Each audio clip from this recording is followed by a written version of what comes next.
Welcome back, friends, to another Dissidia Final Fantasy Opera Omnia video. Lids87 here, guys, and today I am bringing you another Are They Worth It video where I go over pros and cons about said characters to see if they are truly worth your tickets and or gems. Before I get into it though, friends, please remember to hit that like and subscribe button. What do you guys have been up to? I've been quarantined. I'm quarantined 2 months. I may be a little off lately. I have been playing Warzone and Legends of Runeterra. So if you guys are playing that game, let me know down below in the comments. Warzone, I get my ass kicked by all these kids. They're so much better at it. I try, I die fast. Legends of Runeterra, good card game. Like Hearthstone, but League of Legends. Let me know. And I also need a haircut. Ooh, I'm like really hairy underneath this hat. Alright, so the characters that we are going to get is Yang and Porom on May 4th, UTC time. So where I'm from, it's May 3rd. It's going to be at night. And Yang is going to be getting a rework here too, Kupo. And Porom will be featured in Caius's event. Now here, Yang will be getting an EX weapon, an EX+. Porom's EX weapon will be returning, and Porom's EX weapon will also become realizable. So if you are a huge fan of Final Fantasy IV, this is the banner for you. Alright, so the first character that we are going to talk about is Yang. Kick for days, boys. Kick for days. Gosh damn, this guy and his kicks. Now, pros about Yang. Press a button, do damage or splash. That's it. You're done. Brain dead. Next character. I'm just kidding. So that's pretty much the majority of Yang. Like, you press a button, you do damage. He is pretty much an attacker, pure attacker with splash damage in the game, and that's his specialty. He does AoE HP attacks, which is pretty nice, and that'll help you clear out some content, especially if you're a new player and you decide to throw some tickets or gems at this banner. You happen to pick up Yang. He's gonna help you clear out the story. Like if you're just starting out, he's gonna help you clear out the story just that much faster. Now, Yang can battery himself based off of his attack with his kick and focus, which is going to just help him deal out that much more damage towards the enemies. And he does have one unique buff with his EX weapon. It's called Wife's Encouragement, which will raise his attack and overflow. He does have very generic attack and max brave up, so with his Wife's Encouragement, gives him a total of 3 buffs that he does grant himself. Now, I will give Yang this. He has an amazing bonus sphere. It's a type A bonus sphere. So for 3 turns after dealing a critical hit, said unit, whoever has that bonus sphere, will raise their attack and max brave by 10%. That's pretty potent for both of them, attack and max brave, because the next one up is 15, and rarely do we see 20% here and there. I believe it was King's bonus sphere that has a 20%. So 10% to attack and max brave, that's really good. So if you decide to build him up all the way to EX plus 3 out of 3, max him out, you're going to get a good bonus sphere in return, because who doesn't deal critical hits? Everybody pretty much does. Now, there are some cons about Yang. Now, he does nothing for the party. There's no party buffs, none of that sort. He has no utility, no paralysis, no delays, no brave batteries. He is a selfish attacker, so to say, because he only buffs himself. He doesn't do anything for the party. And he hasn't offered workout classes. He hasn't taught Cloud how to squat properly. He needs to show Tifa how to do proper pull-ups. So those are the main downsides about Yang, is that he doesn't provide anything for the party. So some players might value other units that bring more to the table, more to the party, over Yang just for those reasons alone. Now, if you are going to be investing in Yang, the EX Plus recommendation is 2 out of 3. Why? Because he gains all his buffs, attack, max brave, and Wife's Encouragement at the start of the quest, and he raises the recast speed of his EX ability. He does raise his EX ability speed at just the base form, and now at 2 out of 3, he raises it even further, so it's charging up that much faster for you to be unleashing his EX ability more often during combat. Alright, now to talk about the main unit on this banner, it's going to be Porom. It's her lost chapter. It's her event. Well, lost chapter. Her lost chapter is considered events. Sometimes I call them events, but they're really lost chapters. And she is surviving at its best. Now, here are some pros. There's actually quite a few pros about Porom, truthfully. Now, she's a good brave battery and an HP healer. She has HP overflow with her EX ability, White Wave. And if you get this up to EX plus 0 out of 3, restored HP can overflow up to 130% of max HP.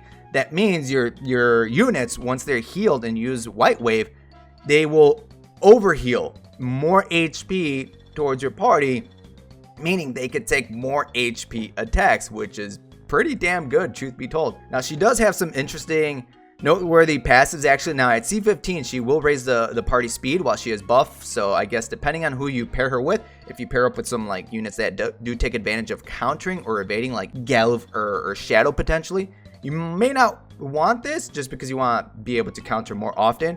At C50, she will raise the party's max brave and attack by 10%, and at C68, she will raise the party's defense by 30%. Okay, now this is the juicy part of it. These are her buffs and debuffs that are built into her kit. Now, she has some very generic debuffs. She has an AoE defense down by 60%. She has an AoE confusion, which is at a 25% chance to be inflicted upon the enemies. Now, she has 2 generic buffs built into her kit. She has a small max brave up, a single target, and she has an HP damage reduction of 70%. Now, this is single target and AoE. Single target is from her second ability, and AoE is with her EX ability. So hang on to that EX ability if you know the boss is about to follow up with some massive damage towards your entire party, and she can help him survive with that HP overflow also on top of this HP damage reduction. And she does have some self buffs, stackable max stacks being at 3, that she grants herself with her kit. Now, with her skill 1, she grants herself Light Arts, raises the party's attack 10%, 30%, 50%, depending on how many stacks you have. Now, remember, keep in mind, this is all stackable self buffs, so you can stack other types of buffs on top of your party to go on top of these, so you're going to be boosting up your character's attack by that much more. Now, with her second ability, she does grant herself Light Wisdom, which will raise the party's max rate by 5%, 15%, and 25%. And once you get her EX Plus to 2 out of 3, she will grant herself White Arcana, which increases the party's recovery and brave overflow limits by 20%. Now, EX Plus recommendation. I'm pretty sure we're all hurting for ingots, especially after the Lightning Shadow and Hope Banner. We're hurting for ingots. So for that reason, I'm gonna recommend Porom to be at EX Plus 0 out of 3, only because normally support type characters, they're usually okay at 0 out of 3. They're mainly there for support. They're there just to support the party. She's there for the healings, the HP damage reduction, the debuffs, the Brave Battery. So she does that very well on her own. Now, if you are going to invest into Porom, at least 2 out of 3. Why? Because that's when she gets her new self-frame buff, White Arcana. And if you guys remember, that increases the party's recovery and overflow limit based off of Brave gained by 20%. Now, there are some cons on Porom that I kind of wish that weren't there.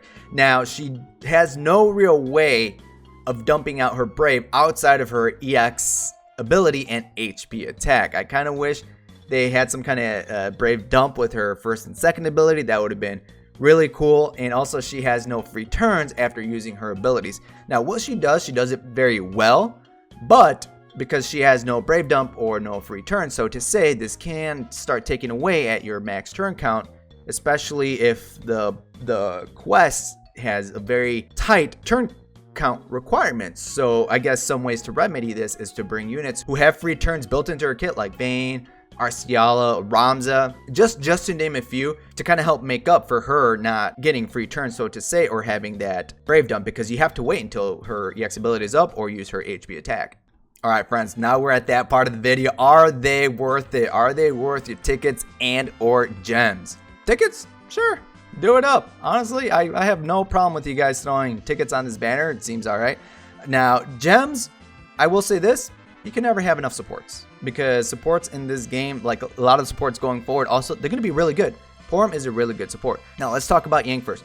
Yang, again, if you're a newer player, if you don't have someone who does some really good AoE damage, and you're still trying to get through the story, like you're in the beginning, like normal, all that wonderful stuff, Yang's going to help you get through it quite quickly, because he specializes in doing splash AoE damage. So you're going to be breezing through said content with Yang. He's still a good character. Again, he's a selfish attacker, so you want to stack other types of attack or even Brave Regen on top of him, and he's going to work out nicely. He's going to work out great. Now, if you have other units that are also attackers, do you need Yang? No, you don't need Yang. But if you do decide to pick him up and invest in him, he's going to work beautifully for you guys. Porom, she's a great support character. She's going to help keep your party alive. Now, with her HP damage reduction, unlike Beatrix, where she also does the same thing, helps keep your party alive, Porom, you can use her HP damage reduction on demand. With Beatrix, you had to use her EX ability on the following turn, so it's pretty much like a 2-turn process. On the following turn, use her HP attack upgraded ability to grant the party 100% HP damage reduction. With Porom, with her second ability, Mysidian Brilliance, once you upgrade that to its plus form, which is pretty much as long as you have stacks of her Light Wisdom, you can choose when to give a unit HP damage reduction for 2 turns, and that can save your units from dying in certain situations. She will heal and then give them HP damage reduction, which is really powerful in my opinion. And also the fact that she has HP overflow up to 130% with her Realize EX weapon and AoE, party-wide AoE HP damage reduction, it's 70%. She's going to help keep your party alive. Just keep in mind though, she doesn't have Brave Dumps in her base abilities, and she doesn't have free turns, so this can start eating away at your turn count. But keep in mind, she's a good Brave battery, she's a great healer, and she's going to help keep your party alive. This isn't a bad banner to throw some resources on. Just do keep in mind that we have another support this month in the form of Aerith, so if you're not interested in Porom, you could always pick up Aerith a little bit down the line, and we're just going to keep getting supports as time goes on. So ask yourselves this question, like, if you need an attacker, if you need a good healer / Brave battery / confusion / keep my party alive, throw some resources at this banner, especially if you did not pick up Porom's EX weapon when she first debuted in the game. Now, I did want to try something interesting, something new, because, like, I'm gonna be honest here. Like, going forward, a lot of these banners, like, they're really good banners. They're great banners. I just did a video that I recommend, like, one banner or one character, like, per month to spend your resources on. But let's be honest, like, that was very difficult because every single month, pretty much every single banner going forward, they're going to be really good banners. So if you guys do decide to skip out on this banner, let's take a peek into the future to see where set of characters do come back. Now, Yang does come back during Dash's event, which, long story short, Dash, he's a thunder enhancer to the party. In parallel, he does have magic and physical damage reduction. And also, Shantoto's burst weapon is available on this banner. Now, the great part, if you're unfamiliar, I guess, spoiler so to say, about the LD and burst era is that once it hits, at least, hopefully they keep it the same on the global side of the game, there are no more off banners. So what you see on here on this picture, on this banner, those are the only weapons on there. So they're 15, 35, and EX weapons. And going forward, also in the LD and Burst era, all Synergy characters on this, well, except for the Burst character, their EX weapons will be featured on here. So this is another chance or spot for you to pick up Yang's EX weapon. But at that point, they're just other characters that either do more for the party or just outdamage Yang. And for Porom, she actually returns a few more times. She is on Shantoto's LD and Burst debut banner alongside Kral and Lulu. And she's also featured on Kuja's LD and Burst debut banner alongside Rydia and Papa Limo. So if you were to skip out on Porom, if you wanted to pick her up later down the line, I would go for her on the Kuja LD and Burst banner. Because at least pick up Kuja's LD, because he's going to make farming summon boards just that much faster.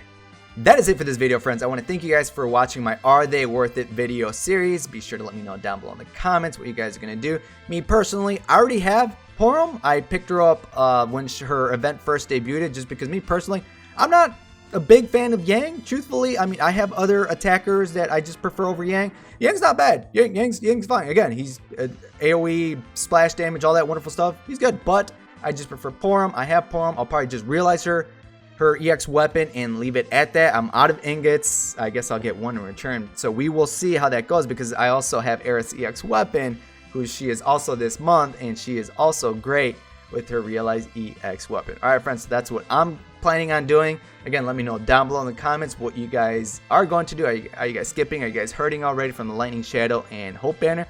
Be sure to let me know all that wonderful stuff down below in the comments. So until next time, friends, good luck and have a good one.